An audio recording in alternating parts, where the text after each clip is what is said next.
Vamos lá, meus amigos, sejam todos muito bem-vindos ao nosso super aulão EAP 2026.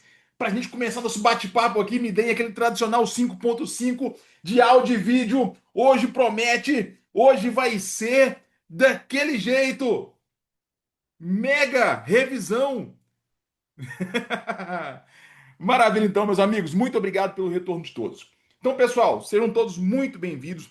Em nome da equipe AG Concurso, eu gostaria de agradecer a todos vocês pela confiança aqui no nosso trabalho e vocês que estão focados 100% agora nessa reta final para o EAP. E nós vamos começar aqui o nosso super aulão e eu queria fazer alguns combinados com vocês desde já. Não só para minha aula, não só para minha aula, mas para a aula de todos os professores. Deixa eu mudar aqui um detalhe. De todos os professores. Super aulão, hora de revisão, não é hora de você arrumar perguntação. Ah, André, então eu não posso perguntar? Cara, você pode, mas seja comedido na sua necessidade de perguntar. Controle-se. Se você precisar tirar qualquer dúvida, me manda um áudio no WhatsApp que eu tenho a liberdade poética de demorar 20 minutos, criar um áudio de 20 minutos para te responder com todos os pormenores, te mandar print de tela, te mandar. Até faço um vídeo para você. Mas a ideia do super aulão é você pegar aí o seu papel, pegar a sua caneta, esbugalhar um olho de Mônica desse tamanho e ficar atento a tudo que nós, professores, vamos passar. Sabe por quê? Porque todos nós fazemos um planejamento meticuloso do assunto que vai ser trabalhado aqui no aulão. E qualquer interferência pode atrapalhar esse fio da meada. Então controlem-se. Se for uma dúvida muito preocupante, tudo bem. Mas se for coisa simples, dúvida mais simples, me manda um WhatsApp no privado. Todos vocês têm o meu contato lá no grupo de WhatsApp, seja o grupo do EAP 2026 ou o grupo do Super Aulão, tá? Então, qualquer dúvida, mandem para mim. Qual que é a ideia do nosso Super Aulão? Nós vamos trabalhar com revisão de todo o conteúdo em seus principais pontos. Seria leviano da minha parte eu falar que eu vou passar 100% do conteúdo aqui, porque eu não vou. Nós estamos no curso completo desde janeiro. Acabamos semana passada, 5 meses de aula para passar todo o conteúdo. Eu vou passar aqui os 5 MTPs em aproximadamente 2 horas e meia, coisa que eu demoro 30 horas para passar. Aulão, os nossos professores trabalham com apostas de conteúdo que mais tem chance de aparecer. E essas nossas apostas, nos últimos 5 anos que nós estamos aqui no projeto AG Concursos, elas têm sido extremamente assertivas. Quem já fez aulão com a gente sabe o que eu estou falando. Quem foi indicado para fazer o aulão aqui, eu tenho certeza que quem indicou falou a mesma coisa. Então aproveita esse momento. Esse momento é para absorção de conteúdo. Absorve o máximo que você conseguir para depois você exercitar. E por último, não deixem de fazer os simulados. Para quem está no curso completo e aqui no aulão e na mentoria, o meu compromisso com vocês é oferecer 5 simulados. Já tem 3 simulados disponíveis no banco de simulados. Se matricula gratuitamente lá. Você tem que fazer esses 5 simulados pelo menos 2, 3 vezes até o dia da prova, tá? E o nosso último simulado, o simuladão final, vai ser um simulado ao vivo que eu vou explicar para vocês mais para frente como vai funcionar. Mas eu quero a presença de todos vocês no nosso simuladão final, que é uma ferramenta muito boa para aferir como está a nossa preparação. Tá bom? Então, sem mais delongas, vamos começar aqui o nosso conteúdo, porque eu já estou atrasado. Deixa eu espelhar minha tela aqui. Peraí. Aí. Então, vamos começar falando do nosso MTP1. Intervenção policial, processo de comunicação e uso da força. Não tenham dúvida que na sua prova do EAP vai ter 2 questões de MTP1. 2 questões. E eu aposto com vocês que eu vou passar essas 2 questões aqui. Se eu não passar as 2 questões, das 8 assertivas, né? A, B, C e D de uma, A, B, C e D de outra, eu vou passar pelo menos umas 5 a 7 assertivas dessas questões. Beleza? Ah, o André é a mãe de Ná. Não, cara. Porque normalmente a gente sabe o que vai ser perguntado e como vai ser perguntado. Então aproveita. Vamos lá. Primeiro conceito do MTP1, conceito de preparo mental. Não é à toa que esse é o principal, que esse é o primeiro conceito do primeiro manual técnico profissional. A ideia aqui é o policial, ele pré-visualizar um problema que não aconteceu. Mas ele sabe que pode acontecer alguma coisa. Sabendo dessas probabilidades, o que vai acontecer? Peraí, rapidão, peraí.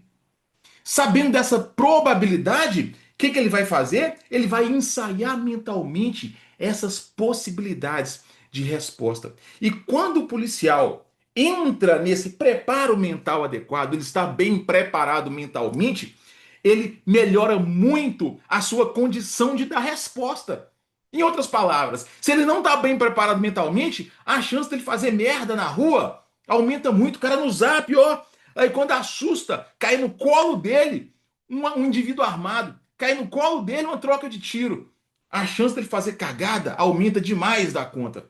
Então, o policial bem preparado mentalmente, ele entra numa prontidão adequada. E esses estados de prontidão, nós vamos ver daqui a pouco, eles vão melhorar a minha capacidade de resposta a cada cenário que se desenha para mim. Não é à toa que esse é o primeiro conceito do primeiro manual. Estado relaxado. Vamos falar dos 5 estados de prontidão. Eu tenho que saber a cor desse estado de prontidão, eu tenho que saber o nome desse estado de prontidão e tem que saber palavras-chave desse estado de prontidão. Então, o estado relaxado, o policial tá, ó, como dizem no jargão policial, tocando o zaralho. Não tá nem aí. É o pensamento disperso. Ele acredita que nada de mal vai acontecer com ele ali. Mas ele pode ser levado a esse relaxamento por 2 motivos. Um é a safadeza dele, essa crença, essa percepção, na verdade, né, na ausência de perigo. E o outro motivo que leva o policial a entrar nesse relaxamento, nessa distração, é o cansaço. Cansaço por quê? Porque ele ficou operando durante muito tempo em um estado de prontidão que exigiu dele um dispêndio maior de energia, tá bom? Então, quando eu falo de estado relaxado, não é todas as vezes, não são todas as vezes que o policial entra nesse relaxamento porque ele quer. Tem situação que sim, situação que não. E esse trecho aqui, talvez seja o mais importante, a minha maior aposta dentro dos estados de prontidão. Eu sou capaz de apostar com vocês, a prova está pronta já, que esse trecho aqui vai estar em uma assertiva da sua prova. Tá gravada a aula, depois você me fala. Cuidado, o policial militar de serviço pode estar relaxado, diferente do policial na atividade operacional. O policial na atividade operacional não pode estar relaxado. O policial em deslocamento fardado ou mesmo a paisana em local que ele não controla, ambiente que ele não tem controle, ele não pode estar relaxado.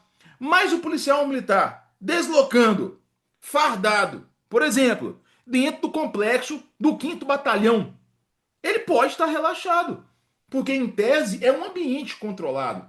Então cuidado com essas palavras aqui. Na atividade operacional, não pode. Deslocamento fardado, ou mesmo a paisana, em local que ele não controla, ele não pode estar no estado relaxado.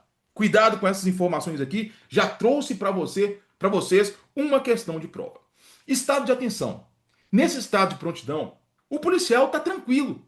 Ele está vivão a tudo que acontece ao seu redor. Ele está atento, ele está precavido e ele não está tenso. Ele rompe aqui 10 horas de serviço com toda tranquilidade, com toda calma. Só que ele consegue observar tudo que pega ao seu redor. Ações, coisas, pessoas, lugares, tudo que está acontecendo ao redor, ele está, ó, diligente, vigilante, observando tudo que acontece. O policial, nesse estado de prontidão, ele consegue dar resposta adequada quando é exigido dele.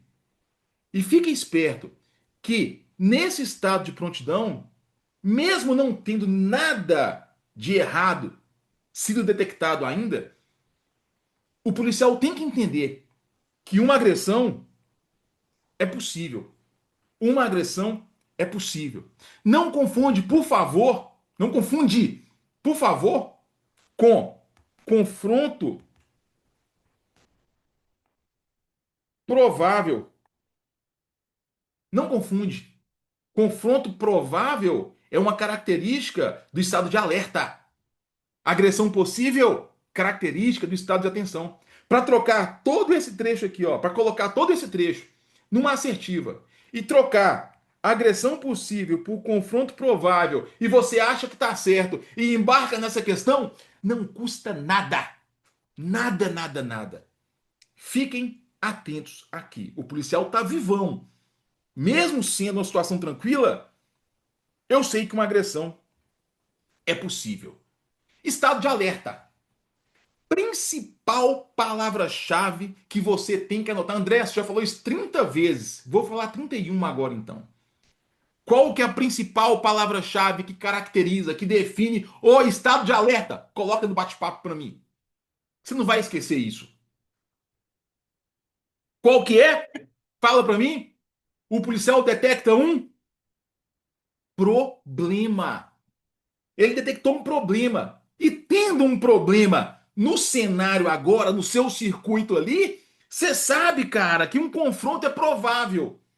Também não custa nada aparecer todo esse parágrafo aqui e o examinador muito maldosamente, maliciosamente, ele fala que nesse estado de prontidão o policial detecta um problema e está ciente que uma agressão é possível. Deixou a assertiva equivocada. Cuidado. Possível é uma coisa, provável é outra, tá? O provável que tem uma chance muito maior de acontecer. Possível é que dá para acontecer. Exemplo, é possível que você, sem estudar nada, seja aprovado, não. Tire 10 no EAP? É possível? Fala para mim. É possível? Só sim ou não? É possível? É. Mas é provável? Aí vocês mataram a charada. Ser possível é uma coisa, é uma situação mais remota. Ser provável é aquela coisa que tem uma chance maior de acontecer, tá? Então, no estado de alerta, um confronto ele é provável. O policial, ele no estado de alerta, ele consegue observar também os riscos que podem aparecer para ele ali. Esse policial, ele tem condição ali de adotar as ações conforme o circuito pede para ele também. Beleza? Agora vamos lá. Estado de alarme. Estado de alarme, eu sei que o risco é real. Tendo um risco real, a resposta ela é exigida do policial. É necessário dar uma resposta. E ele vai focalizar ali naquele problema, naquela ameaça. E o policial pode dar essas respostas, essa resposta, de algumas maneiras. Ele pode usar, por exemplo, as técnicas de menor potencial ofensivo. Ele pode usar a força letal, VOF. Ele pode usar a força letal, VOF. F. F. Nós, policiais militares, fazemos uso de força potencialmente letal. É muito sutil. É muito sutil isso aqui para aparecer em uma assertiva e simplesmente suprimir esse potencialmente. Olha só, na penúltima linha, para você analisar uma assertiva, e é assim que costuma aparecer nas nossas provas. Beleza? Então o policial pode responder de várias maneiras.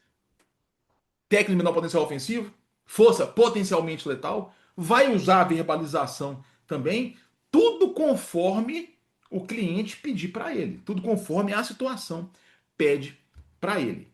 E saiba de um detalhe: tanto no estado de alarme quanto no estado de alerta, aqui o policial tem um desgaste de energia muito maior, mas muito maior mesmo.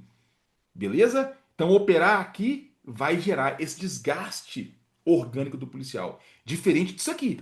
No estado de atenção, não tem esse desgaste orgânico tão acentuado. Ele pode romper às 10, 12 horas do turno dele, nesse estado de prontidão, sem nenhum problema.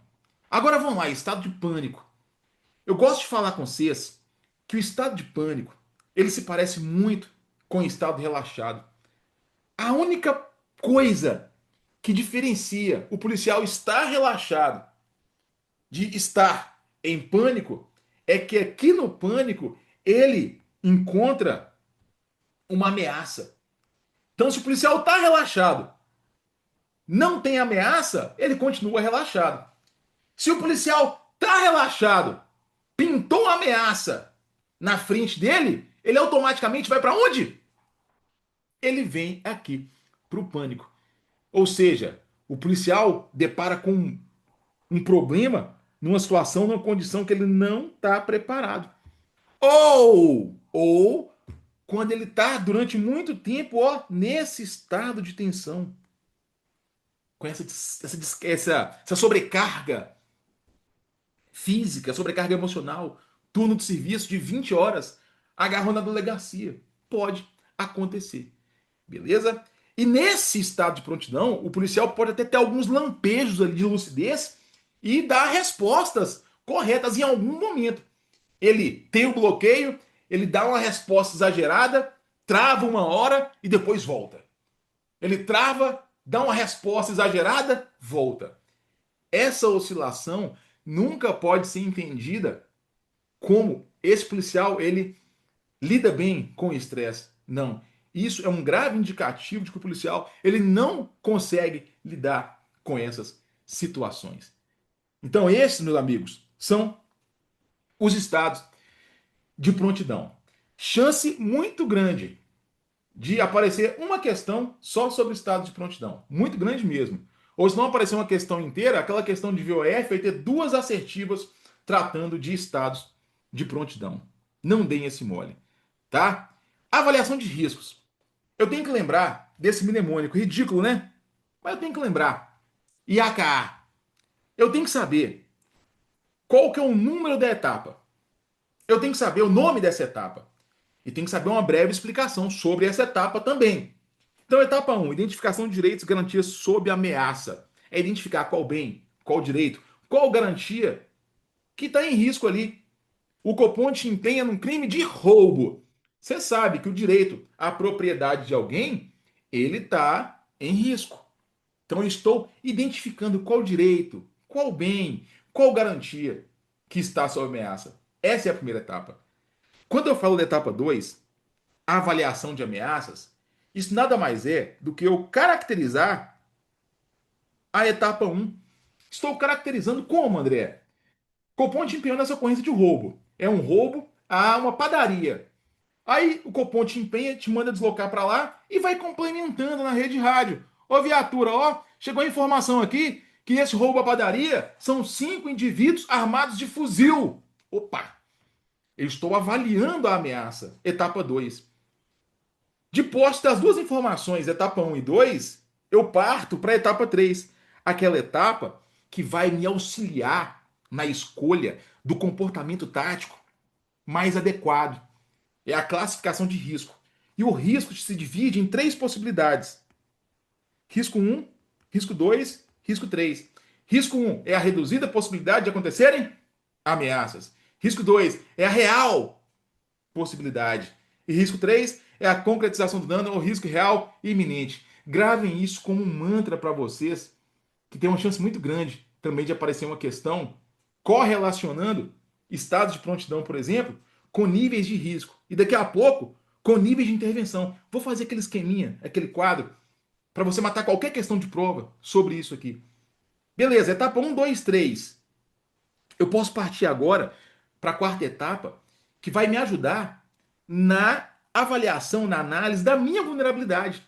Porra, eu sei que é um crime de roubo. 4 indivíduos armados de fuzil. Eu avaliei o risco. Eu sei que ali o risco é real e iminente. O pau está quebrando. Tá só eu e o Silva. Nós dois, Silva, na rapa. Ó que beleza, cara. Tem como nós dois fazermos frentes em uma intervenção com 4 indivíduos armados de fuzil, eu e você com o PT-100? Não dá, cara. Mesmo que eu tenha muita vontade, dá não. Vaza! Então isso é análise de vulnerabilidade. Quando eu parto, quando eu acabo a quarta etapa, eu passo por todas elas, eu chego à última etapa, 5, que é a avaliação de possíveis resultados. Nada mais é do que a relação de custo-benefício. Eu avaliei tudo isso aqui, e isso aqui você faz no piscar de olhos. Quando o Copom te empenha, quando você se depara com a situação específica, com uma ocorrência. Então, a avaliação de riscos, ela para a vida é muito importante, mas para a prova, ela é muito importante também. Saiba desses detalhes que eu trouxe para vocês, essas informações que eu pontuei, porque normalmente é isso que é cobrado na sua prova, tá? Aí a gente pode avançar mais um pouco. Pensamento tático. Então eu fiz a metodologia da avaliação de riscos. Quem entendeu o problema. Agora tem que fazer a metodologia de entender o ambiente. E eu consigo entender esse ambiente através do pensamento tático. Então, o pensamento tático é a análise do cenário. É entender onde está acontecendo aquele BO, aquele problema. Quando eu entendo onde acontece aquela crise, aquele problema, aquela ocorrência, aquela intervenção, você consegue ali mapear essas áreas. Mapeando essas áreas, você consegue dar, atribuir graus de risco para ela. Então, se eu mapeei, você consegue já identificar onde tem segurança, onde não tem segurança. Onde não tem segurança, eu passo a priorizar esses pontos que exigem uma atenção maior para posteriormente eu conseguir interferir no processo mental da agressão, do agressor. Mnemônico MIP, né? Também é um mnemônico bom da gente lembrar. E quando você fala do pensamento tático, você tem que lembrar que ele trabalha em conjunto com outras informações. O preparo mental, nós falamos hoje, ele acontece antes da intervenção. O pensamento tático, ele acontece concomitantemente junto com a avaliação de riscos. E quando eu chego nesse consenso dessa avaliação de riscos bem feita, mas esse pensamento tático, essa leitura de ambiente bem feita, eu chego ao chamado diagnóstico da intervenção, VOF. Diagnóstico da intervenção, VOF. F. Eu chego ao diagnóstico provável da intervenção. Porque o cenário é mutável. Pode alterar alguma circunstância, pode mudar alguma coisa. Então, eu falo em diagnóstico provável. Cuidado. E quando eu falo do pensamento tático, eu tenho que, obviamente, lembrar do quarteto do pensamento tático, que é norteado pelos conceitos da área de segurança, área de risco, ponto de foco e ponto quente. Quando eu falo da área de segurança, é esse espaço aqui, ó, onde o policial detém, em tese, o controle da situação. Quando eu falo da área de risco, é esse espaço aqui, fora da área de segurança, que eles não têm nenhum ponto de interseção, em que o policial não detém controle da situação. E agora que vem o X da questão. Ponto de foco e ponto quente, que mais gera dúvida em prova. Se lembrar qual que é qual. Lembra, o ponto de foco, ele é uma parte da área de risco, de onde pode surgir as ameaças. Então, esse cenário aqui, área de risco, eu sei que o ponto de foco, se eu vejo somente um carro estacionado, eu sei que esse carro é um ponto de foco. Só que o ponto quente, ele está além. Enquanto o ponto de foco está dentro da área de risco, o ponto quente é foco. Um dentro do outro, ó. Opa. Área de segurança, área de risco. Dentro da área de risco eu tenho o ponto de foco e dentro do ponto de foco eu tenho o ponto quente. Se você consegue lembrar disso, cara, você nunca vai errar a questão sobre pensamento tático. E eu tenho que lembrar também que esse processo é dinâmico. Se eu estou vendo só o carro é ponto de foco. Fala para mim, no carro ali, só carro, o que é ponto quente? Você não tá vendo ninguém lá. O que é ponto quente? Janela, a porta. Aí, ô Lopes, Thiago, você vê lá dentro do carro uma cabecinha lá, um cabrito lá dentro. O carro é ponto de foco. O que é ponto quente? O cabrito lá dentro. Ele pode ser a fonte real da agressão. Aí esse cabrito, ele desce do carro. O carro automaticamente ele deixa de ser ponto de foco, VOF.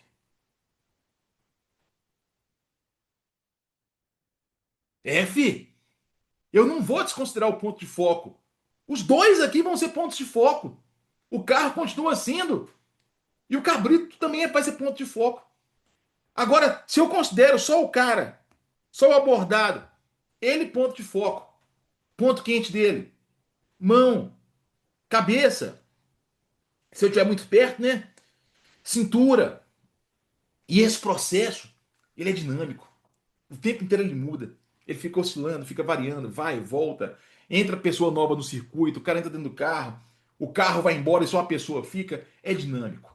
Então não se esqueçam desses conceitos que eu trabalhei aqui com vocês. Eu chego agora, depois de ter preparo mental, eu consegui entrar no estado de prontidão adequado para eu poder fazer a avaliação de riscos correta, concomitantemente lendo o ambiente, leitura do cenário. Eu tenho que tentar interferir agora no processo mental da agressão. Eu sei que o processo mental da agressão ele é diferente para o vagabundo e para mim. Para o vagabundo, ele tem três etapas apenas: identificar, decidir e agir. E o bandido, ele pode inclusive saltar a etapa. Ele sem identificar, nem viu quem estava lá, ele decide e age. Nós não, nós temos um percurso maior. Eu tenho que, além de identificar, certificar, ter, depois decidir e agir. Então é patente, é gritante que nós temos desvantagens em relação ao processo mental da agressão do vagabundo. Nós temos desvantagem.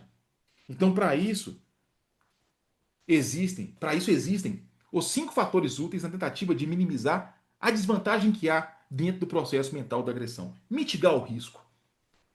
E esses cinco fatores são ocultação, surpresa, distância, autocontrole e proteção.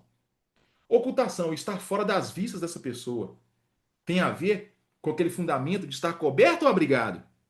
Ocultação é estar coberto ou abrigado. Ocultação se refere ao conceito de estar coberto. Beleza? Surpresa é eu criar uma ação inesperada para essa pessoa. Quem nunca fez aquela operação martelo e bigorna e quando chega na boca, tá o cara lá igual um coelhinho da Páscoa com a carga na mão assim, ó, não tem condição nem de piscar, porque você criou para ele uma ação inesperada. Outro fator, a distância. Quanto mais distante eu tô dessa pessoa, mais difícil é dela me agredir. Eu interfiro no processo mental dessa pessoa. É difícil para ela. Inclusive, eu tenho que levar em consideração isso aqui, ó.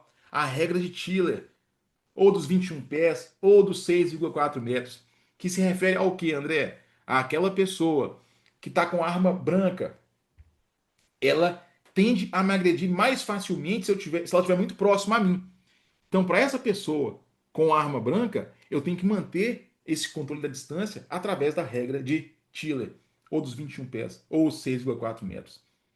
O outro fator, autocontrole, tem a ver com o policial não ser afoito, não ser afobado, não ser desesperado. Tá? Acho que poucos de nós aqui não foram afobados um dia.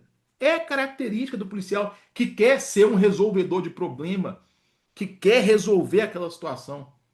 A gente vai ficando mais velho, mais experiente, vai controlando melhor esse impulso. E por fim eu tenho o fator proteção, que agora se refere ao policial estar abrigado. Fala para mim, desses cinco fatores, qual que é o mais importante? E aí, qual que é o mais importante? Proteção. Não sofre. Ah, mas é importante manter distância. Proteção. O manual falou isso pra gente. E o examinador vai te perguntar qual que é o mais importante. Ele vai contar uma história te levando a crer que de fato a distância é o mais importante. Não é, tá? Beleza. Vamos avançar mais um pouquinho.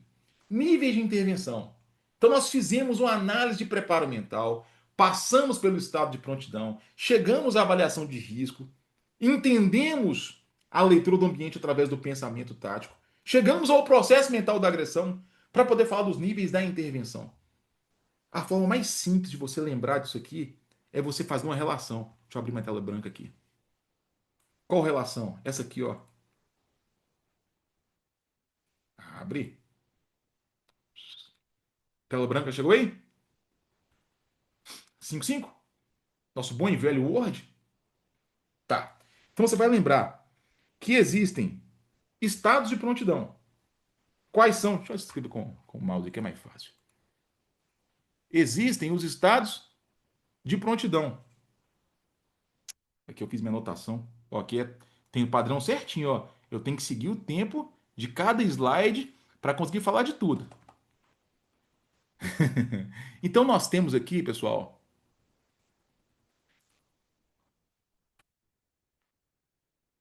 estado de atenção, temos estado de alerta, estado de alarme, estado de pânico. Opa, faltou estado. Eita! Esse meu teclado é novo, tô acostumado a aprender com a posição. Você não é acostumado com a posição das letras. E estado relaxado também, peraí. Ficou grande. Eita lasqueira. Dureza, só. Então nós temos os 5 estados de prontidão. Nós temos também os níveis de risco. Então eu tenho risco nível 1. Eu tenho. Nossa, assim ficou ruim demais, viu? Nossa senhora. Deixa eu fazer no modos horríveis mesmo. Estado relaxado. Vocês conseguem entender? Estado de atenção. Estado de alerta. Estado de. Opa! Alarme. Estou pulando aqui o negócio. Estado de alarme. Estado de pânico. Então, são 5 estados de prontidão. Nós temos os níveis de risco. Risco nível 1, risco nível 2, risco nível 3. E nós temos também os níveis da intervenção. Intervenção nível 1 é aquela intervenção de caráter preventivo, educativo e assistencial. Eu tenho a intervenção nível 2, que é aquela verificação preventiva. E eu tenho a intervenção nível 3, que tem o caráter, tem o viés de repressão, são ações de repressão. Então, por que eu tenho 5 estados de prontidão? Eita, prontidão, eu tenho 3 níveis de risco e tenho 3 níveis de intervenção. Porque alguns desses estados de prontidão aqui eu vou desconsiderar. Estado relaxado, eu desconsidero na minha atividade operacional. Estado de pânico, eu também desconsidero na minha atividade operacional. Agora, olha a conexão que existe. Sempre que a intervenção for nível 1, o risco é nível 1. E o estado de prontidão condizente é o estado de atenção. Olha a conexão aqui. Sempre que a intervenção for nível 2, observa as cores também. O risco é nível 2. O estado de prontidão vai ser o alerta. E sempre que a intervenção for nível 3, o nível de risco vai ser nível 3 e o estado de prontidão vai ser o alarme. Olha a conexão das cores aqui também. Então, se você consegue relacionar estado de prontidão com nível de risco, com nível de intervenção, você não vai passar nenhum perrengue para poder fazer a sua prova. Beleza? Isso é informação muito, muito valiosa para você também. Deixa eu voltar aqui no slide. Espera aí. Pessoal, só um segundo. Deixa eu só mudar uma configuração aqui, que nós chegamos a 99 pessoas na sala e o pessoal quer entrar. Só liberar mais espaço aqui.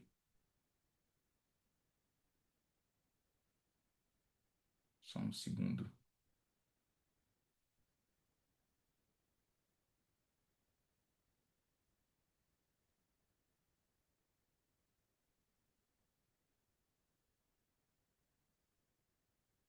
Pronto.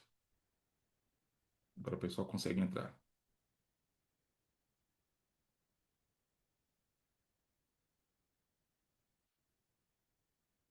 Bora, bora, bora. Deu, deu, deu. Deu. Funcionou. Deixa eu voltar aqui o slide agora. Pronto. Então, lembra dessa conexão, dessa correlação que há entre nível de intervenção, nível de risco e estados de prontidão. Agora, eu quero gastar um tempinho aqui com vocês. Nas etapas da intervenção. André, isso aqui é a mesma coisa que você falou para trás. Tem muita coisa que eu falei para trás que realmente está aqui. Mas tem que ficar muito atento a esses conceitos para você não ser pego de surpresa. Primeira coisa, você tem que entender que esse quadro mostra para a gente a intervenção. E que essa intervenção, ela se divide em momentos. Existe um momento anterior à intervenção, existe um momento durante a intervenção e existe um momento pós-intervenção. Antes, durante e depois. Antes de qualquer intervenção, eu tenho que trabalhar com o que mesmo? Eu tenho que trabalhar com o preparo mental. Ponto. Isso é importante para a gente. Durante a intervenção, eu trabalho de forma concomitante com a avaliação de riscos e pensamento tático. Então, avaliação de riscos e pensamento tático, eu chego ao conceito, quando eu somo os dois, ao conceito do diagnóstico. Cuidado, cuidado. Lá atrás eu falei diagnóstico provável da intervenção, eu sei. Mas aqui o manual deu uma resumida, colocou só diagnóstico. Tá certo. E quando eu falo de somar avaliação de riscos com pensamento tático, eu chego ao diagnóstico provável. Ah! Quando eu falo de somar avaliação de risco com pensamento tático, eu chego à primeira etapa da intervenção. Eu pensei uma coisa e falei outra. Essa é a primeira etapa da intervenção. Depois que eu diagnostiquei, eu cheguei a uma conclusão, eu sei o que está pegando, o que está acontecendo, eu posso fazer agora o meu plano de ação. Eu vou planejar. Entendi o problema, crio um plano para eu conseguir, por fim, executar. Então, diagnóstico, primeira etapa. Plano de ação, segunda etapa. Execução, terceira etapa. Depois que eu executo, decidi fazer aquela abordagem, por exemplo, planejei com a minha guarnição, executei, fiz a abordagem. Depois que eu executo, eu me pergunto: e aí, resolveu? Se não resolveu, não solucionou, eu tenho que automaticamente voltar para a primeira etapa, traçar um novo diagnóstico, para posteriormente traçar um novo plano, para posteriormente fazer uma nova ação de execução, até eu conseguir responder que resolveu o problema, que solucionou. Então, quando soluciona, eu deixo o momento durante. Eu passo agora para o pós-intervenção. E nesse pós-intervenção, eu tenho a quarta etapa da intervenção, que é a avaliação. Lembra, o mnemônico das etapas da intervenção é o DPEA. DPEA. Diagnóstico, plano de ação, execução e avaliação. Três dessas etapas acontecem durante a intervenção. Uma etapa acontece após a intervenção. E nenhuma etapa acontece antes. Porque antes da intervenção eu trabalho com o quê? Preparo mental. E o que o examinador vai aprontar para você? Vai te contar uma história, um texto longo, falando que as etapas da intervenção, elas existem para o policial conseguir identificar momentos para intervir. A hora certa de entender o problema, a hora certa de planejar, a hora certa de executar. Só que ele vai querer te empurrar que a primeira etapa da intervenção ela acontece com o preparo mental. A gente está cansado de saber. Preparo mental não é etapa da intervenção. Fiquem vivões em relação a isso. Vamos lá. Posições de uso da arma de fogo. Outro conceito que se aparecer esse quadro na prova, vocês vão ter uma questão na mão, dificuldade 8 a 9. Eu gastei mais ou menos no curso completo uns 30 minutos para explicar todo esse quadro aqui. Mas eu vou resumir aqui no aulão só com isso aqui, ó. Só com esse esquema. E você vai anotar para você não esquecer também. Você vai fazer de novo uma correlação entre posições do uso da arma de fogo. Posição da sua arma. Você vai fazer uma correlação dessa posição de uso da arma com o quê? Com o nível de risco. Aí, ó, o Pierre já lançou um 21 aí. É o bizu. Eu sei que existem uma, duas, três, quatro posições de uso da arma de fogo. E eu sei que existem um, dois, três níveis de risco. Então, para posição um, arma localizada, eu posso usar em intervenções com risco um ou risco 2. Quando eu falo da posição de arma em guarda baixa, eu uso exclusivamente para as intervenções que tenham risco 2. Quando eu falo da posição de arma em guarda alta, posição 3, eu posso usar para intervenções com risco nível 2 ou nível 3. E quando eu falo da posição de pronta resposta, eu uso exclusivamente para as intervenções onde o risco é nível 3. Se você entende isso aqui, você mata qualquer questão de prova que faça menção a isso aqui, que é um quadro chato, que é um quadro mais complicadinho, tá bom? Vamos lá, já nos finalmente do MTP1, o modelo do uso diferenciado da força. Eu sei que aqui eu tenho, de um lado, o comportamento do abordado e do outro lado eu tenho as ações que o policial adota face a esse comportamento do vagabundo, do abordado. Se o abordado, então, é cooperativo, a simples presença policial com verbalização, ela resolve o problema. Essas são as chamadas técnicas de nível primário. Pode perguntar somente isso. São técnicas de nível primário. Aí coloca lá, disparo de arma de fogo, controle de defesa pessoal em região, golpe de defesa pessoal em região vital, controle físico e presença policial. Tá? Se o indivíduo é resistente ativo, sem agressão letal, me empurra, por exemplo, ou ser um resistente passivo, que a passividade tem que ser entendida por mim como um grave indicativo de ameaça, eu posso me colocar em quatro possibilidades. Controle de contato. Ó, vou controlar a distância. Controle físico. Vou usar técnicas de mobilização. Controle com ímpo. Eu vou usar, por exemplo, uma taser, uma tonfa. Ou eu posso ainda fazer uso dissuasivo da arma de fogo nas posições um, 2, 3 ou 4, se for o caso. Essas quatro técnicas são chamadas de técnicas de nível secundário. E por fim, se eu tenho abordado como um resistente ativo que traz uma ameaça letal para mim, eu tenho duas possibilidades: ou o disparo de arma de fogo, ou o golpe de defesa pessoal em região vital.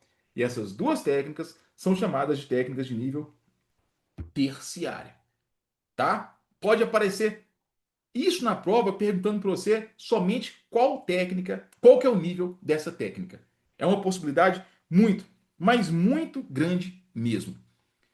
Quando eu falo de uso da arma de fogo, do emprego da arma de fogo, não estou falando de disparo em si, o manual fala para você não banalizar a posição 4, arma em pronta resposta.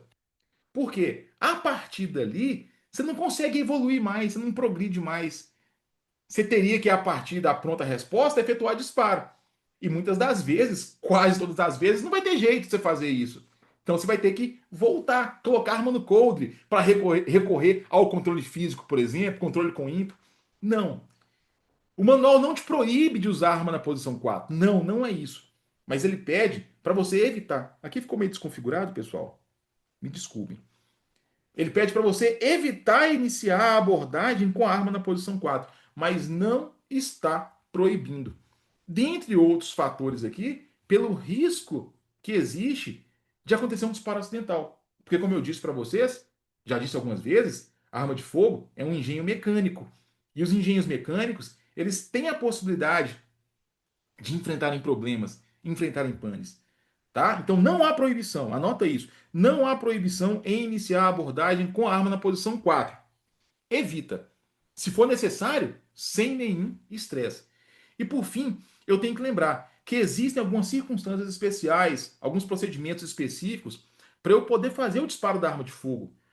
No controle de distúrbio civil, eu tenho um policial na condição de segurança. Contra pessoas em fuga, a regra é não atirar. Mas tem circunstância que essa pessoa está usando o carro como arma, por exemplo. Essa pessoa está fugindo e efetuando disparo em outras pessoas para retardar a ação policial. É uma circunstância especial. Dispara com munição de menor potencial ofensivo. Eu tenho que observar todas as regras que o fabricante determina para mim. Disparo tático, existem alguns. O fogo em movimento, o disparo para romper fechadura, para reduzir luminosidade no ambiente. São circunstâncias que o manual desenha para a gente que a gente pode fazer com uma circunstância específica, um procedimento específico de uso da arma, de disparo da arma de fogo. Disparo de dentro da viatura ou contra o veículo em fuga. Já falei do veículo em fuga. A regra é não atirar, mas tem circunstância que você vai atirar para impedir que essa pessoa crie outras vítimas. E por fim, eu tenho disparos contra animais. São duas circunstâncias específicas. A primeira é o animal agonizando. Você não tem condição de prestar socorro para esse animal. Não tem serviço médico veterinário nas proximidades. Você vai abreviar o sofrimento dele. E a outra circunstância é um animal feroz. Um cão, por exemplo, aconteceu alguns anos atrás, um touro que foi para cima dos policiais militares, tiveram que fazer uso de disparo, fazer disparo de fuzil para conter esse animal. E para fechar com chave de ouro, você vai lembrar, anotar com letras garrafais no seu manual, no seu material. Não existe nenhuma previsão de disparo de advertência na nossa doutrina operacional. Não há. Não é procedimento policial militar. Tá?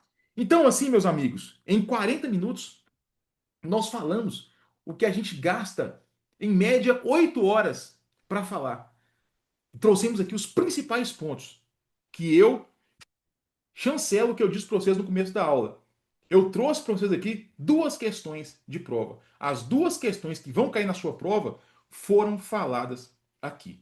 Se possível, assiste essa aula e corre lá e faz um simulado amanhã mesmo, tá? Faz umas questões amanhã mesmo, para você ver se tudo que eu falei aqui não está em todas as questões que você vai fazer. Vamos partir agora para o MTP2, abordagem a pessoas. Também aposto com vocês duas questões de MTP2, certeza para você, tá? Então, conceito de técnica e tática. Você vai lembrar que a técnica é o método que você usa, o procedimento que você usa. Quando você fala de técnica, ela foi selecionada, ela foi desenhada a partir da nossa experiência. E isso aqui é mutável também. Hoje, as técnicas funcionam de uma forma. Daqui 10 anos, as técnicas vão evoluir. Da mesma forma que há 10 anos atrás, as técnicas eram diferentes. Então, técnica, método.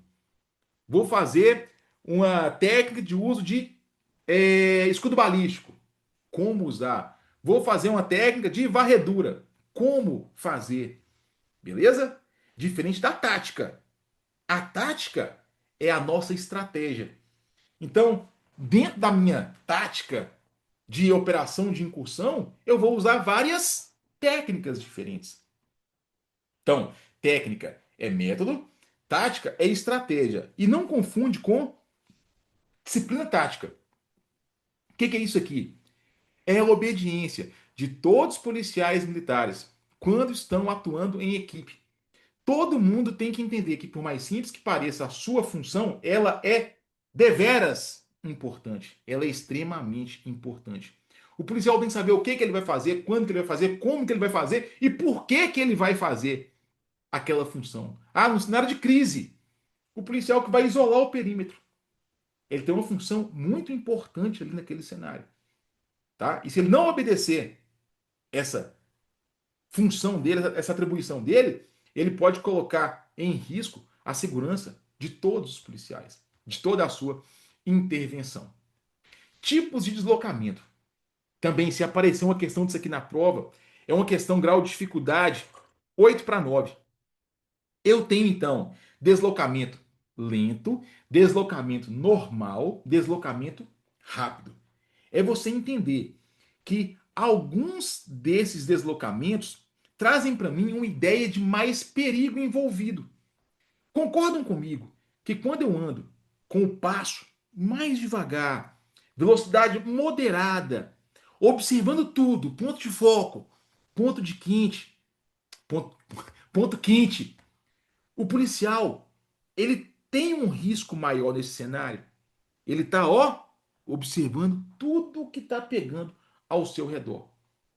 Por esse motivo, ele vai usar a sua arma em guarda baixa ou guarda alta. Eu já falei com vocês no curso completo, inclusive.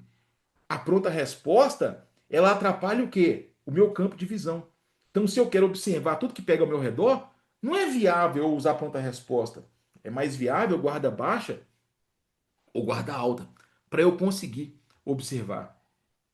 Então, no deslocamento lento, eu uso para intervenções que têm um risco mais acentuado, 2 ou 3. Já quando eu falo do deslocamento normal, aqui é o passo natural, situação mais tranquila.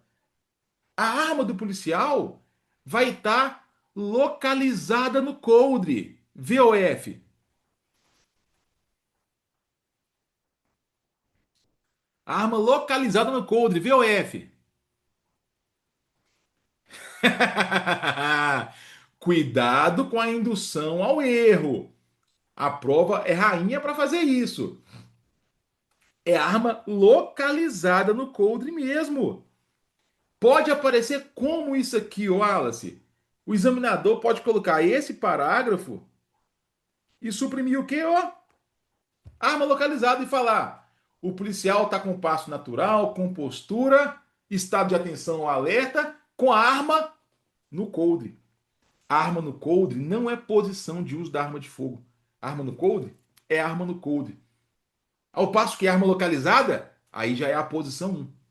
É uma posição de uso da arma de fogo. E esse tipo de deslocamento aqui, por não ter desgaste de energia, o policial consegue andar durante muito tempo. Ele vai ser usado até a aproximação imediata do meu alvo.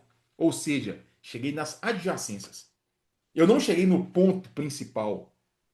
Quando eu chego no ponto principal, eu não uso mais esse deslocamento.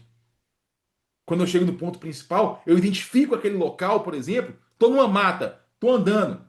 Deslocamento normal, descampado, um pasto. Aí eu percebi um casebre lá na frente, que o foragido pode ter se escondido lá. Opa, agora aqui mudou. Eu não desloco mais no pasto natural, deslocamento natural. Eu vim para esse aqui, ó. Deslocamento lento. Agora, ó, Ponto de foco, ponto quente, observando tudo, guarda baixa ou guarda alta, passou a ser risco 2 ou 3. Então aqui tem um risco muito maior do que aqui. E aqui também, no deslocamento rápido, que é o passo acelerado, né? O policial tem que chegar no ponto dele, que ele quer chegar ali com rapidez. Ele vai usar esse deslocamento em 3 circunstâncias, tá? Pode usar em outras também, mas o manual relaciona 3. Primeira, a perseguição ao suspeito enquanto eu tô vindo, enquanto ele está à vista. Progressão em área ampla, que é carente de coberta e abrigo. Eu tenho que cortar esse pasto todo aqui numa circunstância que o indivíduo pode estar me monitorando. Eu tenho que atravessar uma rua onde o pau está comendo tiro. Ou eu vou usar em intervenção que eu tenho que salvar a vida.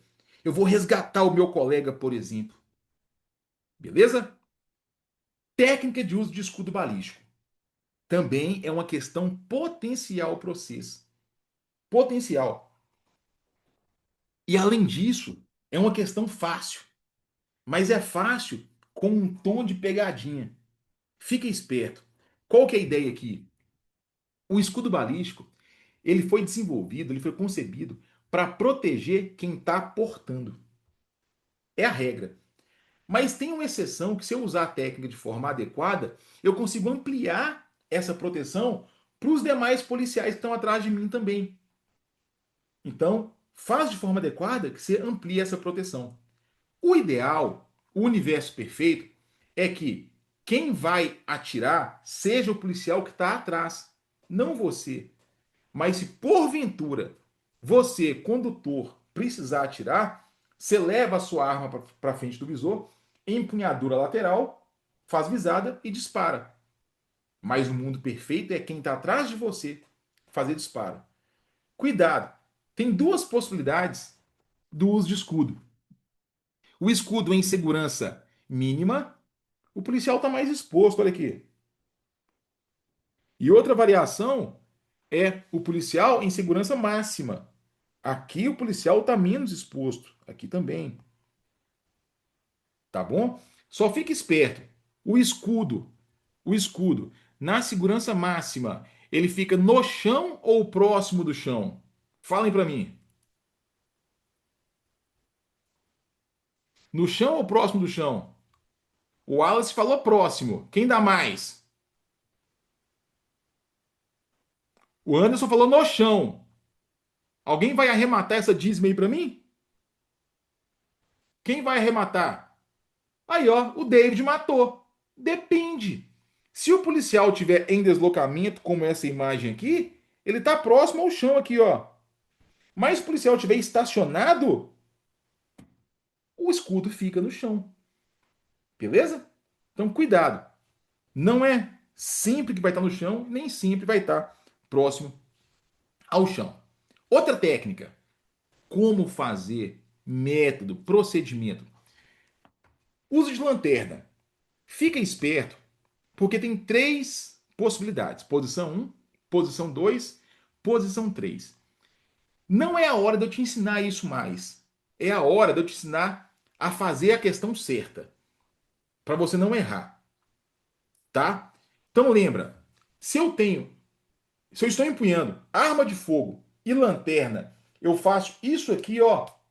Isso não é empunhadura dupla. É empunhadura simples, com apoio. Não é dupla. Se é empunhadura simples, só pode ser a posição 1. Empunhadura simples, posição 1. Olha a conexão. Simples, 1.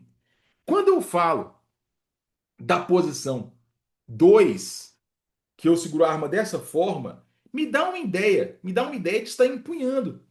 Agora, com a palma da mão aqui, tá? Traz uma ideia de 2 mãos. Posição 2.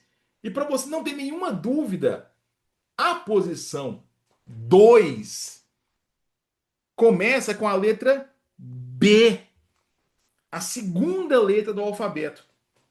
E a posição 2 traz para a gente uma segunda variação.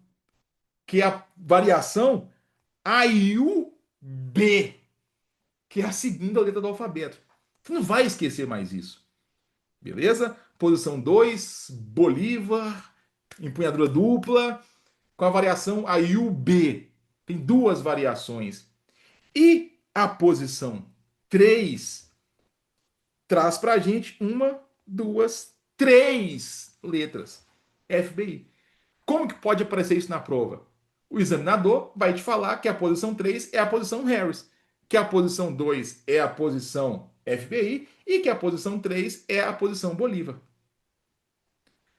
Da forma como eu trouxe para você, você não vai cair nessa pegadinha de jeito nenhum. Não cai. Técnica de varredura. Existem três técnicas. Tomada de ângulo, chamada também de fatiamento. Olhada rápida, chamada também de olhada rápida. Não existe mais olhar israelense. E a reflexão de imagem, que já foi chamada de técnica de uso de espelho. Mas falem para mim, do fundo do coração de vocês, eu ainda posso usar o espelho? Sim ou não? Posso? Claro! Quando eu falo reflexão de imagem, que é o nome dessa técnica, ela ampliou os conceitos. Eu posso usar o telefone celular, câmera frontal para fazer essa varredura. Eu posso usar o espelho daquela Honda Bis.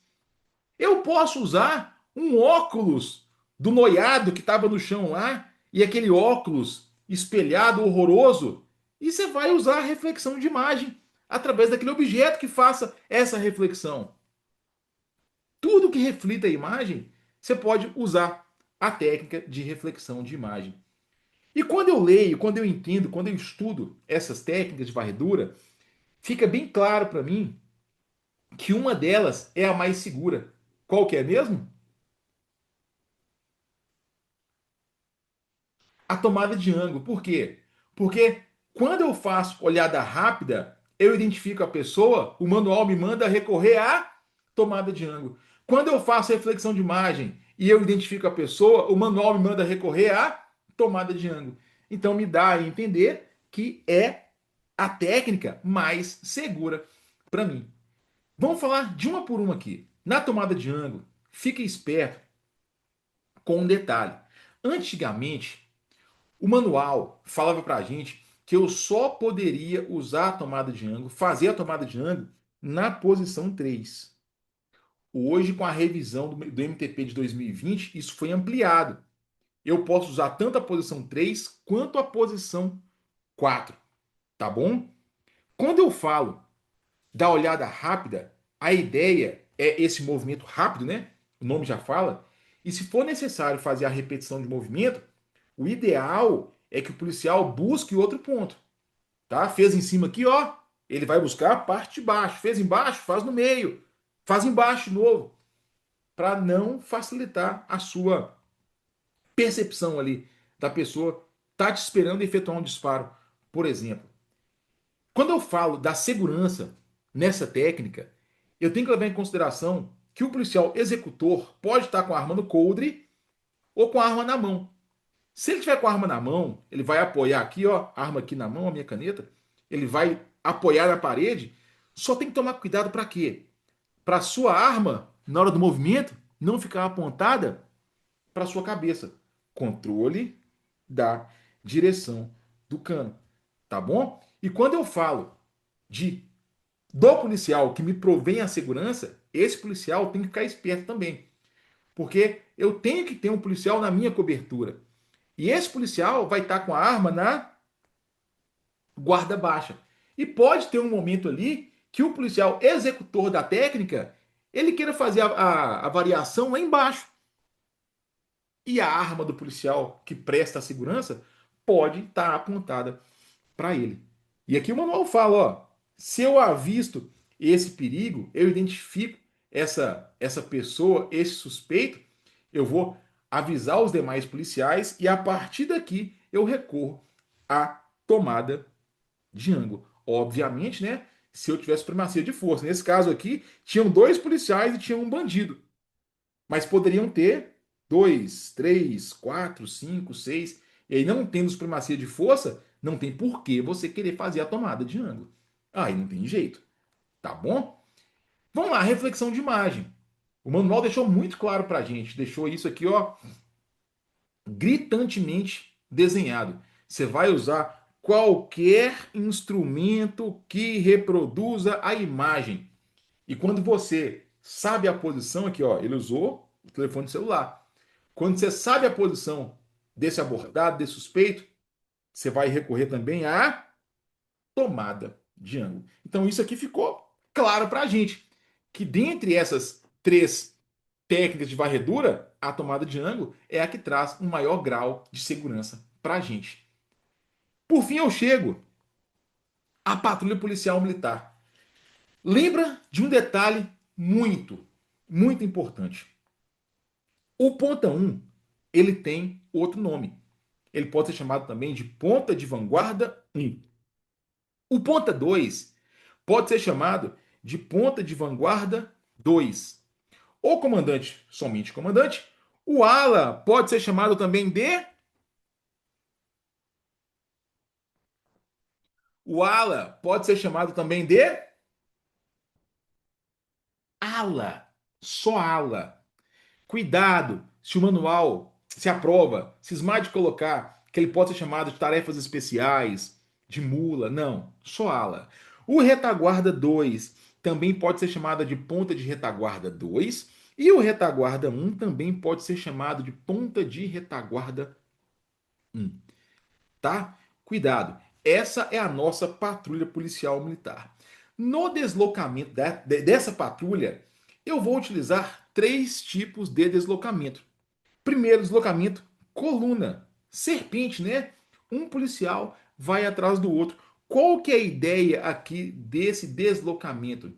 A ideia aqui é garantir maior fluidez para a minha patrulha. Os policiais vão estar ali um atrás do outro, nessa coluna, né? Vão estar com a arma na posição 2 ou posição 3. Diferente de quando eu falo do deslocamento em linha, que aqui tem uma outra ideia, outra percepção. Enquanto o deslocamento por coluna é garantir maior fluidez, o seu objetivo, no deslocamento em linha, o objetivo passa a ser o quê? Eu ter mais policiais em condição de resposta. Deixa eu mudar a cor aqui. Aumentar. Eita. A capacidade de resposta. Por quê? Eu tenho um policial, ó, do lado do outro. E todos aqui agora, um do lado do outro, eles têm condição de fazer disparo. Com isso, eu amplio esse ângulo, esse campo de visão da patrulha. E por ter essa ideia de aumentar a capacidade de resposta, nada seria mais ideal do que a posição em pronta resposta. Porque aqui há um risco iminente. Então existe deslocamento em coluna, deslocamento em linha. E existe a tomada ponto a ponto. Na tomada ponto a ponto, no curso completo, eu acho que eu gastei uns 40 minutos. Acho que foi meia aula para explicar a tomada ponto a ponto de forma pormenorizada. No aulão, infelizmente, eu não consigo fazer isso. Mas eu consigo passar vários bizus para você que tem uma chance boa também de aparecer na prova. Você tem que saber que a tomada ponto a ponto, ela se caracteriza pelo deslocamento do policial entre duas posições, cobertas ou abrigadas. O policial está atrás da caçamba, vai deslocar para trás do poste. Está atrás do poste, vai para trás do muro. Está atrás do muro, vai para trás do carro. Isso é a tomada ponto a ponto, de ponto a ponto, através do lanço. Esse lanço é o quê? É um movimento rápido, é um movimento decidido. O policial não pode ter dúvida, não pode titubear para fazer o lanço, para chegar no meio do movimento, ele volta para trás. Não. E aqui está o ouro. Aqui está o ouro desse conceito. Em cada abrigo, em cada coberta, em cada ponto, eu posso ter no máximo 3 policiais. Eu tenho que observar o policial que faz o deslocamento e o policial que dá a cobertura. Quem faz o deslocamento, quem se desloca, esse cara vai deslocar com a posição em guarda baixa. Ó, vai deslocar, ó, guarda baixa. Quem faz a segurança, quem provém cobertura, não vai estar com a arma em guarda baixa, vai estar com a arma em guarda alta, em uma condição melhor de resposta. É uma coisa óbvia. Não faz sentido quem dá segurança ficar em guarda baixa e quem está correndo ficar em guarda alta. É o contrário. Quem corre ou guarda baixa é mais fácil de correr e quem dá cobertura, guarda alta. Consegue observar tudo que está pegando. Então, se eu cheguei, um policial, 2 policiais, 3 policiais no abrigo, beleza. Se chegar o quarto policial, o primeiro policial que chegou aqui tem que partir para outro abrigo. Senão fica ali cheio de gente e não é o objetivo dessa técnica. Então lembra desses detalhes que eu trouxe aqui para vocês. Temos que falar também das posturas táticas. Muito, muito importante também. Eu tenho que lembrar da postura de combate, que o policial está de pé, está empunhando a arma. A imagem mostra o policial com a arma em pronta resposta, mas ele pode estar também com a arma em guarda alta, em guarda alta ou pronta resposta. Corpo, ó, ligeiramente para frente, para melhorar o recuo da arma, o movimento que a arma faz. E o manual fala em pés paralelos. Eu discordo veementemente. Para mim, isso aqui não são pés paralelos. Se a arma está apontada nessa direção, pés paralelos seria um pé aqui e outro pé aqui. Paralelo. A imagem mostra o policial quase na posição de guarda aqui. Então é um conflito que há do texto com a imagem. Fique esperto. Se aparecer essa imagem e cair esse texto, pô, mas pés paralelos não tá batendo com a imagem não. Mas é, beleza? Tem esse conflito mesmo. Quando eu falo da postura torre, pensa assim, ó, essa é a postura de combate, só com o policial com o joelho da perna forte apoiado no chão. Só isso. Cuidado para o examinador não te confundir e falar que é o joelho da perna fraca. É o joelho da perna forte. Beleza? Da mesma forma, a arma vai estar em guarda alta ou pronta resposta. Siamesa. O único bizu que eu quero trazer para vocês, que na siamesa, antigamente tinha variação L, V, T e Y. Hoje não existe mais a variação siamesa em V. É só siamesa L, T e Y. Então eu tenho os policiais ombro a ombro ali, ó. Policiais em condição de fazer frente, por exemplo, a uma progressão no beco com essa configuração. Ou num beco com essa configuração. Ou num beco com essa configuração. Essa é a ideia da postura siamesa. Tá bom? E por fim a postura high-low, que é a junção das duas, da postura de combate com a postura torre, tá? Patrulha de eventos. Ponto principal. O único ponto que eu acredito que pode vir numa questão de prova para vocês é a confusão que o examinador pode querer inventar de te fazer levar a ideia de que a patrulha de eventos é a mesma coisa de policiamento de choque. Não é. Não é. Em que pese, eu sei que o policiamento de choque também pode fazer, pode executar a patrulha de eventos. Tá bom? Isso é o mais importante pra gente. Busca pessoal. Busca ligeira, minuciosa e completa. Ligeira, minuciosa e completa. Qual das três é a mais completa? Põe no chat aí.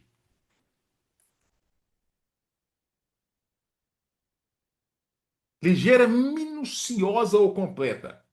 Não cai nessa pegadinha. A busca mais completa é. A completa. Cuidado! É aquela busca que a pessoa vai se despir, vai entregar as peças de roupa, você vai examinar peça por peça, a pessoa faz os movimentos de agachamento, você vai observar o orifício anal, vaginal, enfim, para saber se essa pessoa não está escondendo nenhum objeto. E dentro das buscas, eu posso usar as posições de contenção. Posição de contenção 1, abordado de pé sem apoio, contenção 2, abordado de pé com apoio, contenção 3, abordado de joelhos e contenção 4, abordado deitado. Mas o mais importante é se lembrar para mim que a busca mais completa é a busca completa. Uso de algema. Você vai lembrar que eu posso usar qualquer tipo de objeto que vá limitar o movimento dessa pessoa. Pode ser algema descartável, algema de metal, posso usar um cadarço, uma retinida, o meu cinto, qualquer coisa. Em que pese o ideal é que eu tenha algemas, mas você pode chegar numa ocorrência que tem 10 pessoas para você imobilizar, tá? Fica esperto. A algema não impede fuga. A algema vai facilitar a sua vida, mas a algema, ela por si só, não deixa, não evita que a pessoa evada, não evita que a pessoa fuja. Vamos lá. Para fechar MTP2, autoridades. Não peguei todas, obviamente, mas trouxe aqui as principais, para você lembrar, porque são as que mais aparecem em prova para a gente. Então eu tenho aqui três autoridades que têm um grau de prerrogativa muito elevado. Presidente da República. Ele só vai ser preso se tiver a sentença condenatória. Qualquer outro crime, se registra a ocorrência, libera o presidente, BO para a Polícia Federal. Governador, do mesmo jeito, só vai ser preso quando tiver a sentença condenatória. Deparou com o governador cometendo qualquer crime, você vai simplesmente fazer a ocorrência e encaminhar para a Polícia Civil, porque ele é o governador do estado. VOF.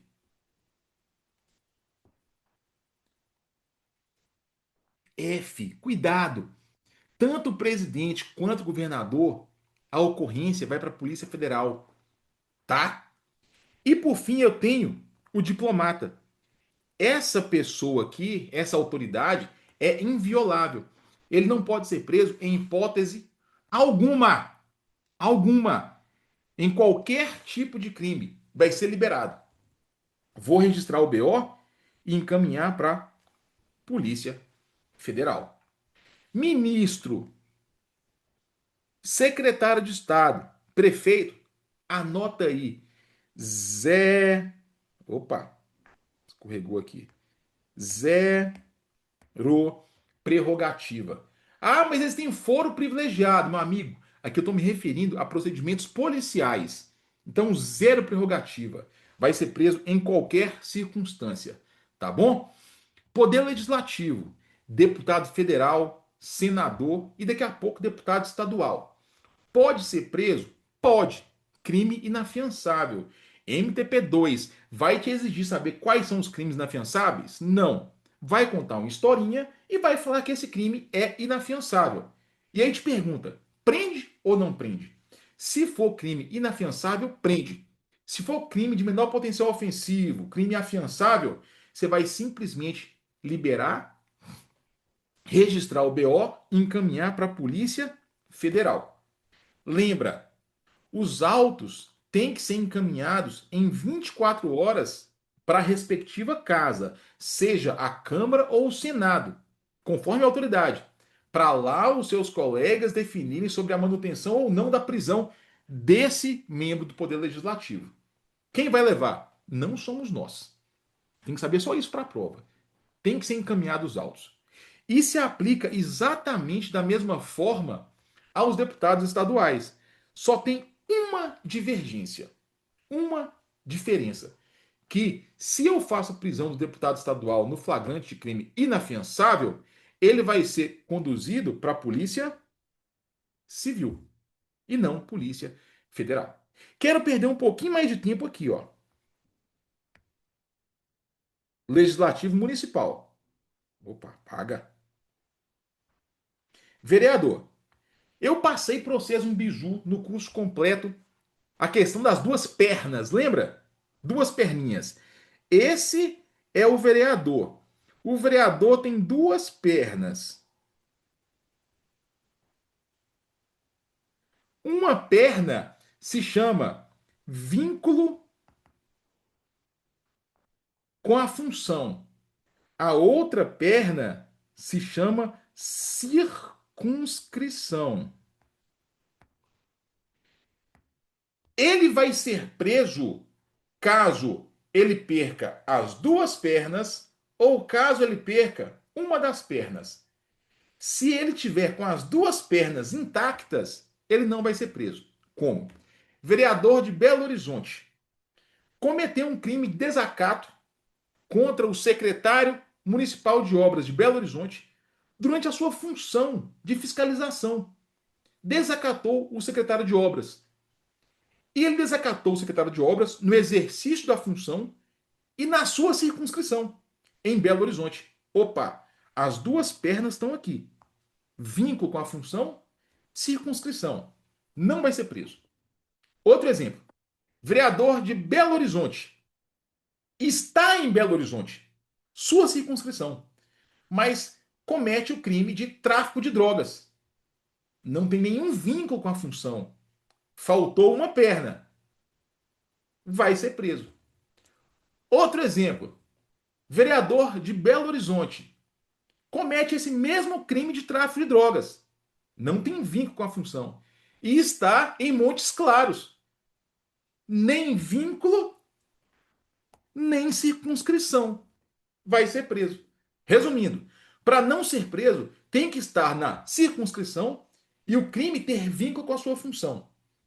Vai ser preso quando faltar uma perna ou quando faltar as duas pernas. Todo mundo conseguiu entender? É a minha aposta para a prova, são os vereadores. Dá um 5-5 aí. Dominado? Fico feliz. Se o cara entendeu o vereador, ele não cai em nenhuma pegadinha mais. Desembargador, juiz, seja federal, seja estadual. Bizu para esses caras. É o mesmo bizu que vale para esses caras. Procurador, promotor da União, procurador, promotor do Estado. Para todos eles podem ser presos? Pode. Se cometeu o crime inafiançável. Juiz, desembargador, promotor, procurador. Crime inafiançável vai ser preso. Ou saiu mandado de prisão, Mike Papa para ele. Vai ser preso. Agora, tem uma característica que está presente para esses quatro também. Esses caras aqui, eles não pisam em. Fala para mim? Eles não pisam em delegacia. Podem ser presos, mas são encaminhados para o órgão, para o tribunal que ele está vinculado. Então, um promotor da União é encaminhado para onde? Procuradoria-Geral da República. Um procurador do Estado, promotor do Estado, vai para a Procuradoria-Geral de Justiça do Estado de Minas Gerais. Juiz, para o tribunal que ele está vinculado. Se você lembra disso, cara, você não erra nenhuma questão também sobre essas autoridades aqui, tá? Então, assim, nós arrematamos também o MTP2. De novo, tá gravada a aula. Eu aposto um fio de bigode aqui, ó, que eu trouxe para vocês as duas questões que vão cair na sua prova. Talvez para o EAP de primeiro tenente caia uma questão só, mas para o EAP de primeiro sargento e terceiro sargento, duas questões de MTP2 são certeza absoluta. E eu trouxe essas duas questões. Viu, Portugal? CFS 2007, né, Portugal? Ah, CFS 2007, CTSP 2002 vão dominar o mundo. Tamo junto, meu irmão. Vamos lá. MTP3 agora. Blitz policial. Outros bizus aqui que são fundamentais pra gente. Classificação. Antigamente existia a chamada blitz repressiva. Não cai nessa pegadinha mais. Não existe hoje a chamada blitz repressiva. Hoje eu tenho somente a blitz educativa e a blitz preventiva. A primeira questão que eles vão colocar sobre classificação é querer te empurrar que existe blitz preventiva. Mas não existindo blitz repressiva, que eu sei que não existe, isso não impede de que eu adote medidas de repressão quando a situação exija. Tô na blitz educativa. O cara simplesmente atropela um transeunte na minha frente e vaza. Opa, eu tenho que adotar medida de repressão. Vou partir em perseguição. Se eu tiver meios suficientes para isso, a blitz não vai ser desativada, eu parto em perseguição. Se uma pessoa deliberadamente usa o carro como uma arma para atropelar pessoas, eu posso usar medida de repressão, disparo de arma de fogo contra essa pessoa. Mas não é blitz repressiva. Eu adoto as medidas de repressão. O tipo de blitz, ele não guarda relação com a categoria. Então eu posso avançar aqui, ó. Eu tenho blitz categoria um, 2, 3. Categoria um pequena, categoria 2 média, categoria 3 grande. Efetivo, categoria um, 2 ou 3 policiais, categoria 2, 4 a 6, categoria 3, 7 ou mais, e para todas elas, pelo menos uma rapa, duas rodas ou quatro rodas. Então, quando o manual falou que o tipo de blitz não guarda relação com categoria, quer dizer o que pra gente? Que eu posso ter uma blitz categoria 3 educativa, categoria 2 educativa, categoria um educativa. Da mesma forma, um preventiva, 2 preventiva, 3 preventiva. Um não está amarrado com o outro. Eu posso ter qualquer um dos tipos em conjunto com qualquer tipo de categoria. Informação de ouro. Na Operação Blitz, antes da abordagem, situação de normalidade, o policial deve se manter no estado de atenção, amarelo. Na hora da abordagem, eu sei que aqui agora o policial detectou um problema. Tendo esse problema, o estado de prontidão, que me remete a problema, é o estado de alerta laranja. E eu vou observar ali as etapas da avaliação de riscos.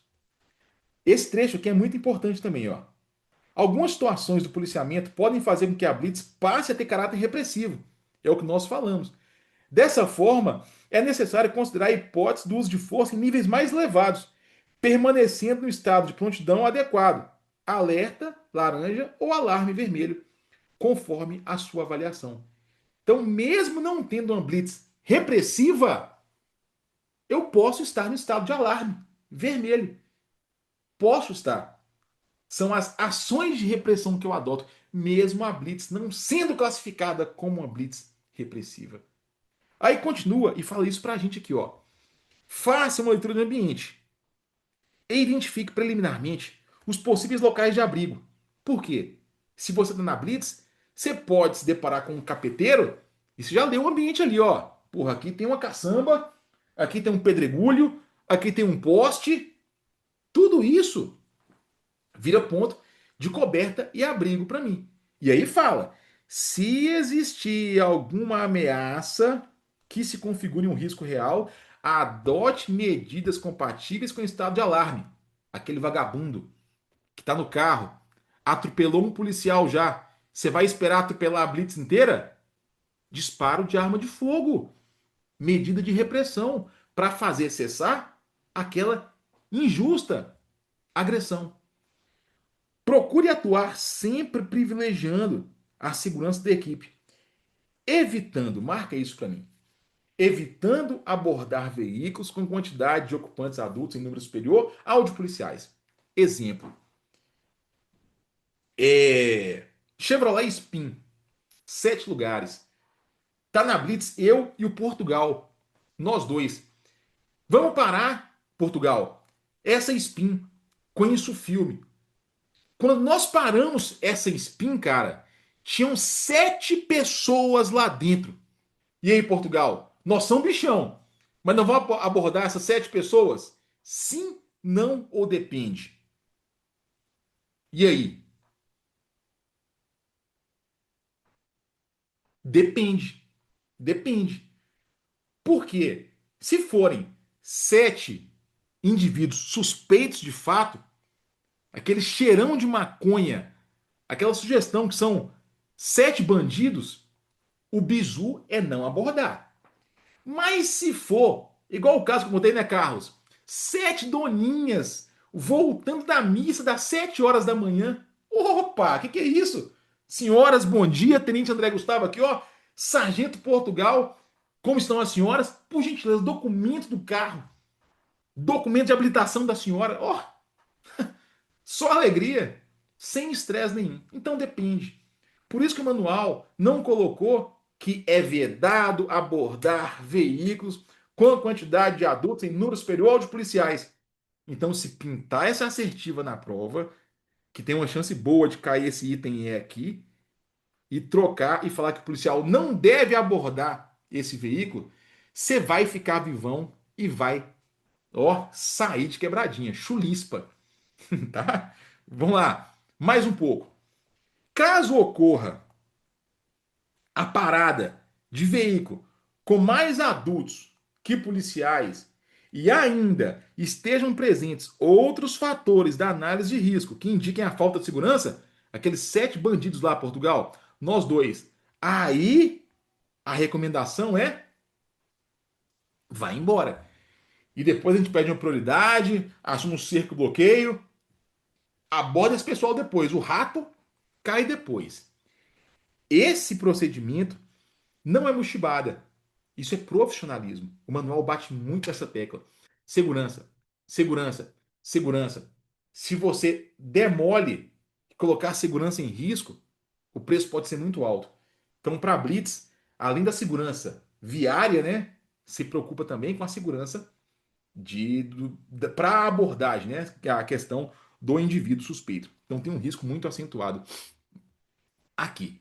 Aí fala, ó, se em função da segurança a gente optar por liberar, faz o cerco depois. Agora aqui, ó, item H. Isso aqui é bizu de prova também. Ele dá uma ordem para você. No caso da operação categoria 1, fala para mim, operação categoria 1, qual é o efetivo? Qual que é o efetivo? Categoria 1, 2 ou 3, tá?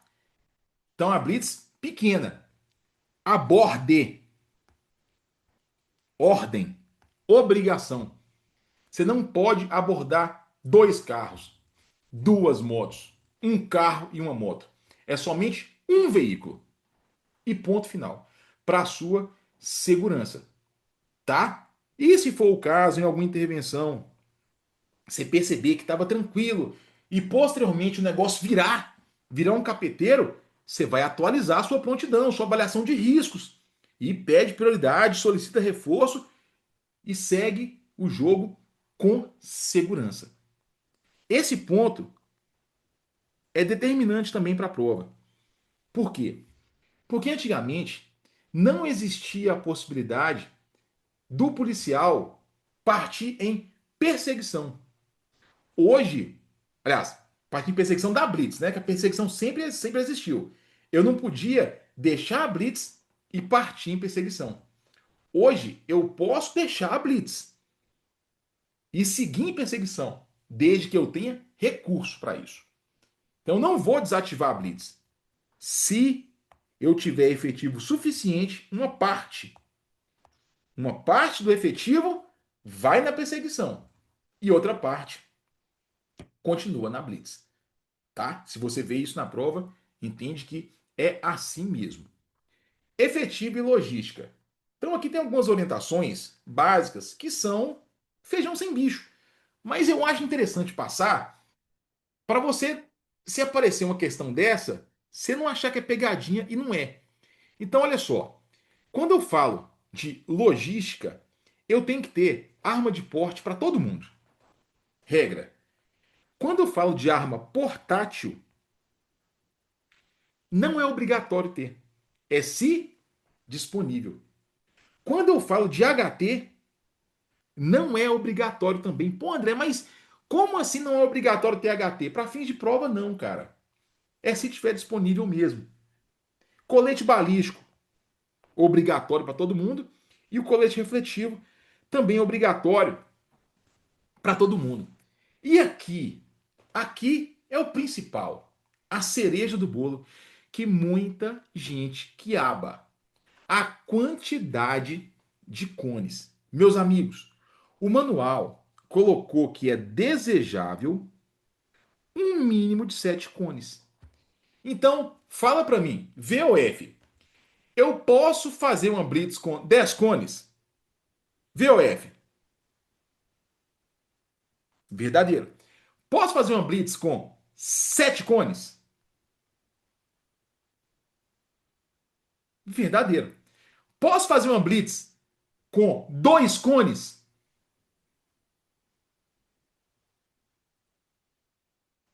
Posso fazer uma blitz sem cones? VOF, eu posso. Eu posso. Porque a gente conhece a realidade da polícia. Só tem cara antigo aqui.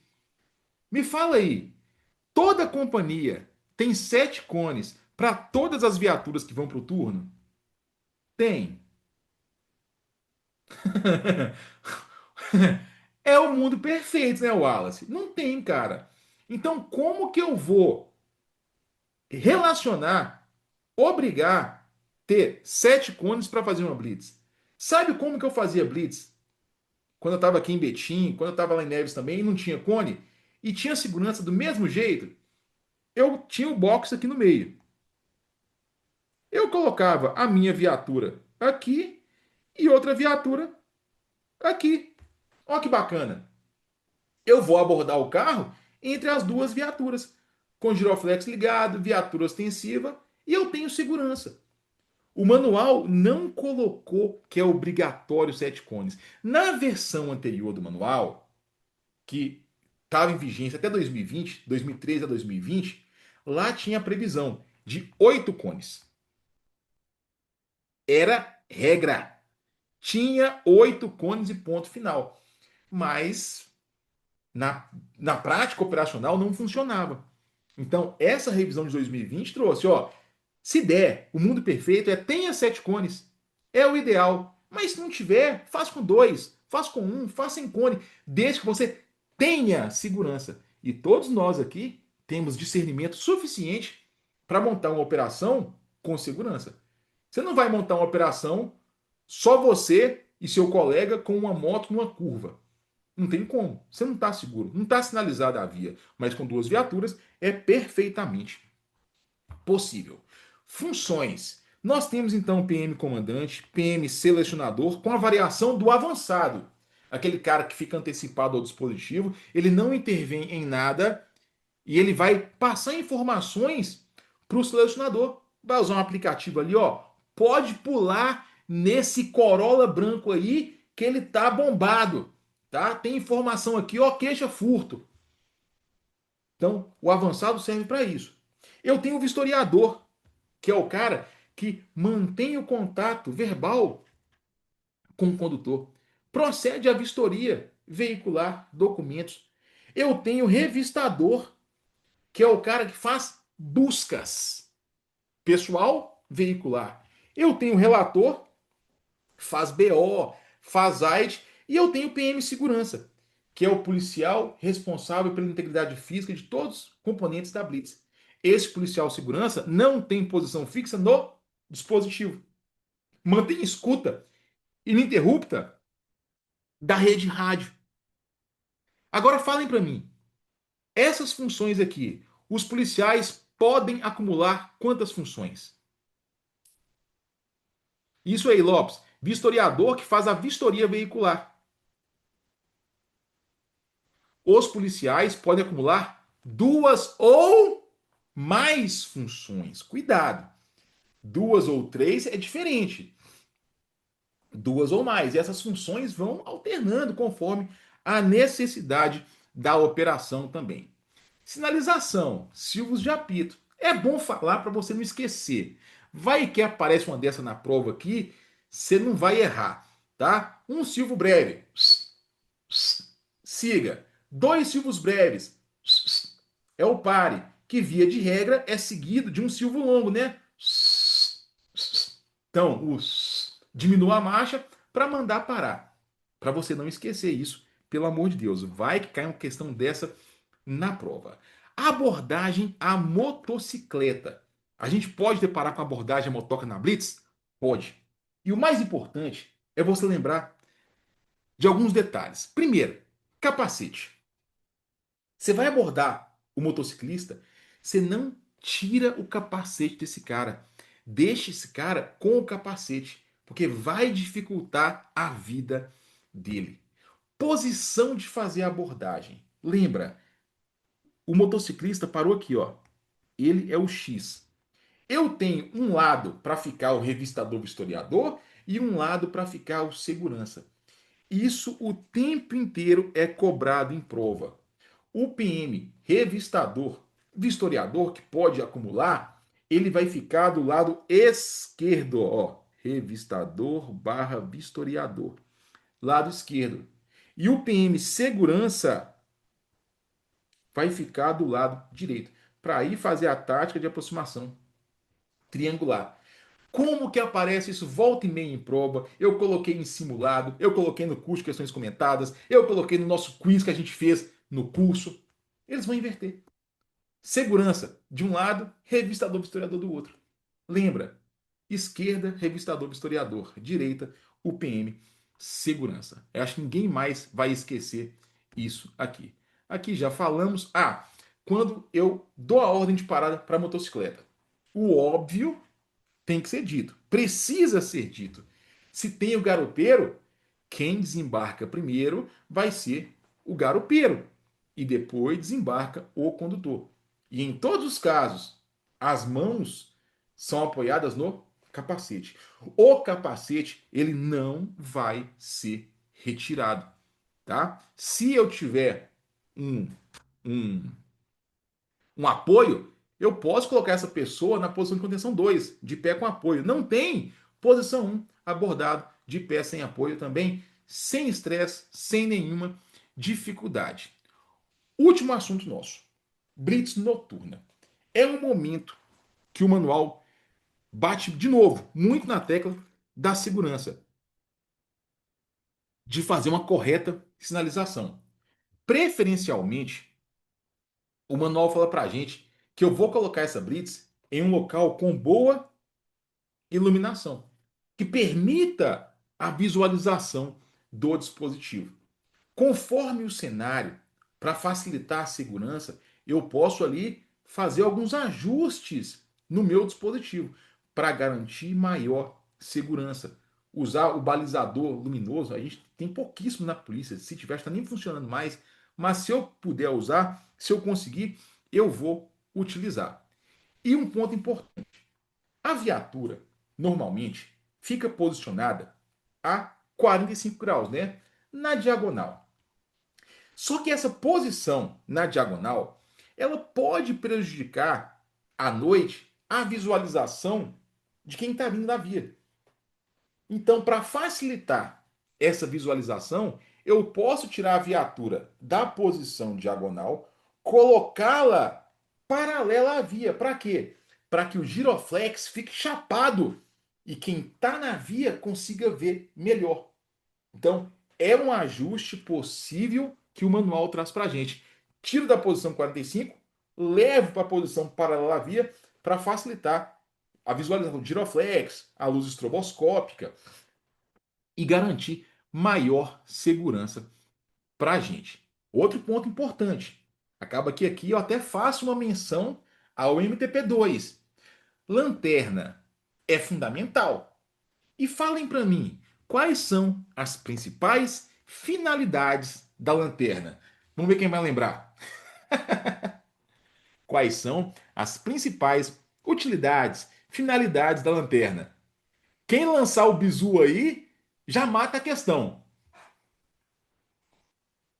Tem um mnemônico, Almeida. Qual que é o mnemônico? Aí, ó, a Mirelle matou e Luigi ao Fusca sinaliza. Deixa eu pôr de novo aqui, ó. Ilu, ide, ao, Fusca, sinaliza. Pronto, já sei as utilidades da lanterna. Iluminação do ambiente, identificação de pessoas, objetos, auxílio na pontaria, ofuscamento e sinalização. Isso vale muito para a nossa blitz noturna. Lanterna, então, é imprescindível. E orientações que o manual traz para a gente aqui, o último slide da aula de hoje. Algumas orientações. Quando for uma situação mais tranquila, por ser blitz noturna, tenta tranquilizar a pessoa. Quando você parar aquele veículo, pede para a pessoa acender a luz interna e colocar as mãos em um local visível. Aí ele me deu a sugestão sobre o volante. Se o carro tem isso filme, eu acho que todos os carros na rua têm isso filme hoje, você não vai chegar perto, bater no vidro e mandar abrir a porta e a janela. Você vai fazer o contrário. Afastar, mandar essa pessoa abrir a janela e o vidro lentamente, tá? Se eu tiver com a lanterna, eu posso ofuscar a visão do passageiro, do condutor. Aqui fala evitar, mas não proibiu. Se for necessário, utilidade da lanterna, ofuscamento. Eu posso ofuscar. Por qual tempo? Necessário. Mas se não for, não precisa. Aí é sua avaliação.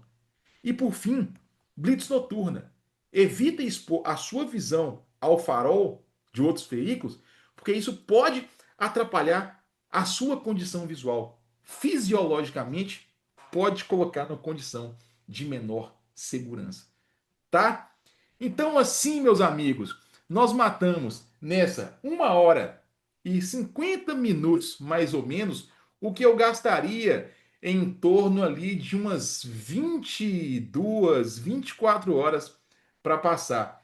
E, de novo, eu entreguei para vocês aqui, com toda certeza, sem falsa modéstia, 6 questões de prova. Talvez MTP3, uma questão só. Depois da prova, vocês me falem se tudo que eu falei aqui não estava na sua prova, tá? Então, meus amigos, questão 32, né, Silva? Então, meus amigos, olha só, o aulão vai funcionar como? Cada professor vai ter uma metodologia. A minha vai ser a seguinte: eu vou dar 2 aulas de conteúdo. Primeiro encontro, conteúdo. Segundo encontro, conteúdo. E último encontro, só questões. Alguns vão trabalhar só com questões, tá? Todos os professores estão orientados a usar questões, resolver questões. Só que a forma de aplicar, cada um usa a fórmula que acha mais viável. Nós damos essa liberdade para o professor, mas sempre com a qualidade e a gente preza muito aqui no Agir. Tá? Então, meus amigos, fiquem com Deus. Boa aula agora com o Everton. Ele vai trazer a janta para vocês, tá? Qualquer dificuldade eu estou à disposição. Então, faço votos de paz e prosperidade. Foco nessa reta final que vai dar certo. Fiquem com Deus. Um grande abraço. Até a semana que vem. E fui. Valeu!